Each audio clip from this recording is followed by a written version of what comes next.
नाज़रीन अस्सलाम वालेकुम। आज इस्लामाबाद हाई कोर्ट में दो हाई प्रोफाइल केसेस ज़ेरे समाअत थे। एक केस मारूफ सहाफ़ी और शायर अहमद फराद का केस था और दूसरा केस नाज़रीन इस्लामाबाद की सीटों का था कि जहां पे फॉर्म 47 के मुताबिक तहरीके इंसाफ के मद्दे मुकाबिल उम्मीदवारों को जो है वो जितवा दिया गया था। तो नाज़रीन जो सीटों का केस है ये जस्टिस तारिक महमूद जहांगीरी साहब की अदालत में लगा हुआ था, जबकि जो अहमद फरहाद साहब का केस है वो मोहसिन अख्तर कियानी साहब जो है उसकी समाअत फरमा रहे थे। और नाज़रीन ये दोनों केसेस जो हैं आज इसमें जजेस ने बहुत दबंग किस्म के रिमार्क्स दिए और बड़ी शोला बयानी से काम लिया है। और यहां तक के नाज़रीन जो अहमद फराद का केस था उसमें मोहसिन अख्तर कियानी साहब का कहना था कि ये बंदा ISI की तहवील में है, ये बंदा मैं ISI की तहवील से निकलवाऊंगा, आपको इस बंदे को बाजियाब करवाना होगा, आपको इसको मंजर आम के ऊपर लाना होगा, जाओ DG को जाके मेरा मैसेज दे दो कि जब तक ये बंदा मुझे वापस नहीं दोगे, यहां पे इसको अदालत में प्रोड्यूस नहीं करोगे, तब तक आपको माफी नहीं मिलेगी। बड़ा नाज़रीन दिलचस्प किस्म का समाअत का अहवाल था। और जो नाज़रीन मखसूस जो इस्लामाबाद की नशिस्तों के ऊपर जो केस की समाअत हो रही थी उसमें नाज़रीन तारिक महमूद जहांगीरी साहब ने भी बड़े दबंग किस्म के रिमार्क्स दिए हैं और कहा कि जनाब ये जो फॉर्म 45 है ना, इनके ऊपर जो है बड़ा एहतियात से काम ले, मुझे सीधे सीधे लीगल डॉक्यूमेंट्स लाकर दिखाएं। अगर किसी ने 2 नंबरी की धांधली की, मुझे 2 नंबर अपने से तैयार शुदा फॉर्म 45 लाकर दिखाए, मैं जेल में भेज दूंगा और इतने अरसे के लिए भेजूंगा तो फिर आप जो है वो याद करते रह जाएंगे कि आपके घर की फिजा और आबो हवा क्या थी। बड़े सख्त किस्म के रिमार्क्स नाज़रीन। मैं सबसे पहले अहमद फराद साहब का जो केस है उसकी समाअत का अहवाल आपको सुनाता हूं और उसके बाद जो तहरीक इंसाफ की सीटों का केस है उसकी तरफ आपको लेकर जाऊंगा। और नाज़रीन जो ये जो सीटों का केस है इंतहाई अहम केस है और अगर यहां से आज तहरीक इंसाफ को इंसाफ मिल जाता है जो कि हमें मिलता हुआ दिखाई दे रहा है तो फिर ये एक प्रेसिडेंट सेट हो जाएगा। फिर ये जितनी भी तहरीक इंसाफ की फॉर्म 47 से जो सीटें छीनी गई थी वो रिवर्स होंगी और तहरीक इंसाफ जिनको मखसूस नशिस्तें पहले ही मिलने जा रही हैं और अगर इलेक्शन ट्रिब्यूनल्स के ये फैसले भी तहरीक इंसाफ के हक में हो जाएंगे तो फिर ये तहरीक इंसाफ की बहुत बड़ी फतह होगी और तहरीक इंसाफ इसी वक्त जो है नाज़रीन वो हुकूमत बनाने की पोजीशन में आ सकती है। और नाज़रीन जजेस जिस तरह से फैसले दे रहे हैं, जिस तरह से लाहौर हाई कोर्ट ने स्टैंड ले लिया है और जिस तरह से ये एस्टैब्लिशमेंट का दबाव लेने से जजेस ने इनकार कर दिया, रिमार्केबल है नाज़रीन, कमाल हो गया। अब नाज़रीन सुने अहमद फराद साहब के केस में आज क्या जो है नाज़रीन मामला हुआ। आज नाज़रीन ईमान मज़ारी जो कि अहमद फराद की वकील थी वो अदालत में पेश हुई और उनका कहना था कि 17 मई को अहमद फराद के नंबर से व्हाट्सएप कॉल आई और हमें कहा गया कि दरखास्त वापस ले ले, अहमद फराद वापस आ जाएगा। उन्होंने कहा आप अदालत को कहें अहमद फराद खुद गया था, अहमद फराद वापस आए इसलिए हम दरखास्त वापस ले रहे हैं।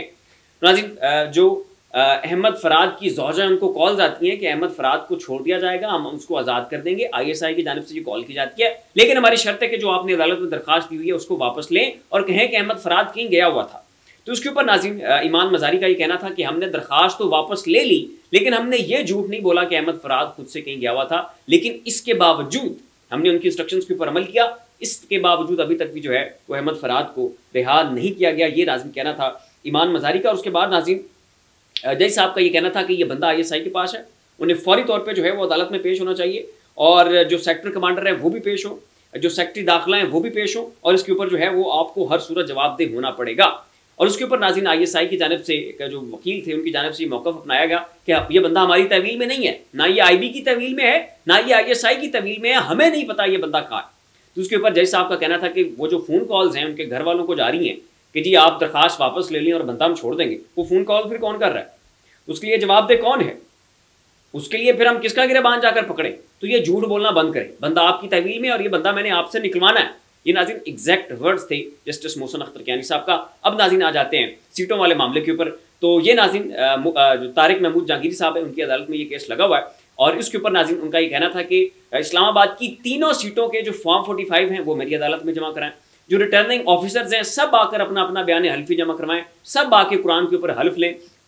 और ये जो फॉर्म 45 के डॉक्यूमेंट्स हैं ये मुझे ठीक फॉर्म 45 चाहिए। ये ना हो कि हर किसी ने अपने अपने जनाब वो फॉर्म 45 बना के लेके मेरे सामने आ जाए और कहे कि जी ये फॉर्म 45 है, और ये ना हो कि उन फॉर्म 45 में इख्तलाफ हो, एक का फॉर्म 45 डिफरेंट हो, दूसरे का फॉर्म 45 डिफरेंट हो। तो ये हो नहीं सकता है और ये होना भी नहीं चाहिए। जब एक फॉर्म 45 इशू हुआ है एक हल्के से तो वो सेम होता है, तो अगर आपने डिफरेंट जमा करवाए तो ये याद रखें कि अदालत के साथ अगर आपने गलत बयानी से काम लिया, आपने ठीक तरह के डॉक्यूमेंट्स यहां पर जमा ना करवाए, आपके बयान हल्फी झूठे साबित हुए, तो मैं आपको जेलों में भेजूंगा और इतनी मुद्दत के लिए भेजूंगा कि फिर आप याद रखेंगे, आप याद करेंगे कि आपके घर की आबो हवा क्या थी। तो ये नाज़रीन बड़े सख्त किस्म के रिमार्क्स जो हैं उन्होंने दिए हैं और कहा जनाब सारे फॉर्म 45 यहाँ पर जमा करवाएं और मैं उन फॉर्म 45 को फोरेंसिक के लिए अब्रॉड भेजूंगा, पाकिस्तान भी नहीं, बैरून मुल्क की लेबॉर्ट्रीज में वहां पर भेजेंगे और देखेंगे कि जनाब ये ठीक है, तहरीफ शुदा है या कि ये ओरिजिनल है। और अगर किसी की 2 नंबरी पकड़ी गई तो फिर उसकी खैर नहीं। सारे रिटर्निंग ऑफिसर्स पेश हों, बयान हल्फी दें, अपने जनाब यहाँ पर बयान कलमबंद कराएं, कुरान के ऊपर हलफ लें। तमाम के तमाम जो कैंडिडेट्स हैं वो हैं, इनके जनाब जो वहां पर पोलिंग एजेंट्स थे वो भी अपने एफिडेविट जमा करवाएं, कुरान के ऊपर हलफ लें, उसके बाद बयान दें। और अगर किसी के बंदे जो बयान है उसमें मुझे कोई झोल नजर आया, मुझे कोई 2 नंबरी नजर आई और बाद में उनका बयान जो है वो झूठा साबित हुआ, तो मैं उनको पकड़ के जेलों में डाल दूंगा। ये नाज़रीन कहना था तारिक महमूद जहांगीरी साहब का। और नाज़रीन जो शुएब शाहीन साहब हैं, जाहिर है जब बंदा सच के ऊपर है और उसे पता है कि मेरा सब कुछ लीजिट है, तो उन्होंने जनाब अपने फॉर्म 45 भी जमा करवाए और उसके जो एफिडेविट्स हैं उनके सभी जो पोलिंग एजेंट्स थे वो भी साथ जमा करवाएं और कहा कि जनाब कल को अगर कहीं पे भी मैं झूठा साबित हो जाऊं मेरे पोलिंग एजेंट्स झूठे साबित हो जाएं तो मैं जिम्मेदार हूं, मैं जवाब दूं, मुझे जनाब आप पकड़ के जेलों में डाल दें, मेरे लोगों को, मेरे पोलिंग एजेंट्स को जनाब आप पकड़ के जेलों में डाल सकते हैं, मुझे किसी भी किस्म का कोई एतराज नहीं है। तो अब नाज़रीन इंसाफ होता हुआ नजर भी आ रहा है, तहरीक इंसाफ को ये सीटें वापस भी मिल जाएंगी और अगर ये सीटें वापस मिल गई तो फिर ये एक प्रेसिडेंट सेट होगा, ये फिर लाहौर हाई कोर्ट जाएगा, ये फिर पेशावर हाई कोर्ट जाएगा, ये जनाब आपका बलोचिस्तान जाएगा। मखसूस रिश्तों का फैसला पहले ही हो चुका है और ये जितनी भी फॉर्म 47 वाली सीटें इस वक्त इस हुकूमती इत्तेहाद के पास हैं ये रिवर्स होंगी, तहरीक इंसाफ को वापस मिलेंगी, फिर इलेक्शन ट्रिब्यूनल्स के फैसले आएंगे और धड़ाधड़ आएंगे। जैसे मखसूस रिश्तों वाले केस में इंसाफ हुआ है वैसे इन सभी सीटों के ऊपर भी इंसाफ होगा और तहरीक इंसाफ नंबर गेम में बहुत आगे निकल जाएगी। और अगर नाज़रीन जुडिशरी जो कि ये स्टैंड ले चुकी है उसके ऊपर साबित कदम रहती है,